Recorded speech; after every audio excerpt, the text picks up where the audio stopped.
అందరికీ నమస్కారం. శివయ్యని చూడగానే లైక్ చేయండి, సబ్స్క్రైబ్ చేయండి. శుభవార్త వింటారు. జూలై నెల ఫలితాల్లో తులారాశి వారికి ఒక స్త్రీ ఈ రాశిలోకి ప్రవేశించబోతోంది. ఈ స్త్రీ వల్ల వీరు కుబేరులు అయ్యేటువంటి అవకాశాలు ఈ రాశి వారికి వస్తాయి. గత కొంతకాలంగా ఇబ్బందులు పడుతూ, సమస్యలు పడుతూ, నలిగిపోతూ, చాలా రకాలుగా కష్టాలు పడుతూ ఈ రాశి వారు ఇబ్బందులు పడుతూ ఉన్నారు. ఇప్పుడు ఈ రాశిలోకి జూలై నెలలో ఒక అదృష్ట దేవతలాగా ఈ స్త్రీ ఈ రాశి వారిలోకి ప్రవేశించి అన్ని విధాలుగా సహాయం చేస్తుంది.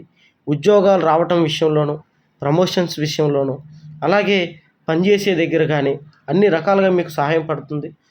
ఆర్థిక సమస్యల నుంచి బయటికి తీసుకొస్తుంది. మీకు మనశ్శాంతిని, ప్రేమని పంచుతుంది. మీరు కోరుకున్న కోరికలన్నీ కూడా తీర్చడానికి సహాయం చేస్తుంది. ఆర్థిక సహాయం చేస్తుంది. అలాగే మీకు అన్ని రకాలుగా మీకు ఉపయోగపడి ఈ స్త్రీ వల్ల విపరీతంగా మీరు ధనవంతులు అవుతారు. ఎటువంటి జ్యోతిష్య సమస్యలు ఉన్నాయి నెంబర్కి ఫోన్ చేయండి. గుప్త నిధులు తీయబడును. స్త్రీ పురుష వశీకరణ చేయబడును. భార్యాభర్తల గొడవలు, చేతబడి నివారణ, ఎటువంటి సమస్యకైనా ఈ గురువు గారు 3 రోజుల్లోనే పరిష్కారం చూపిస్తారు. నమ్మకంతో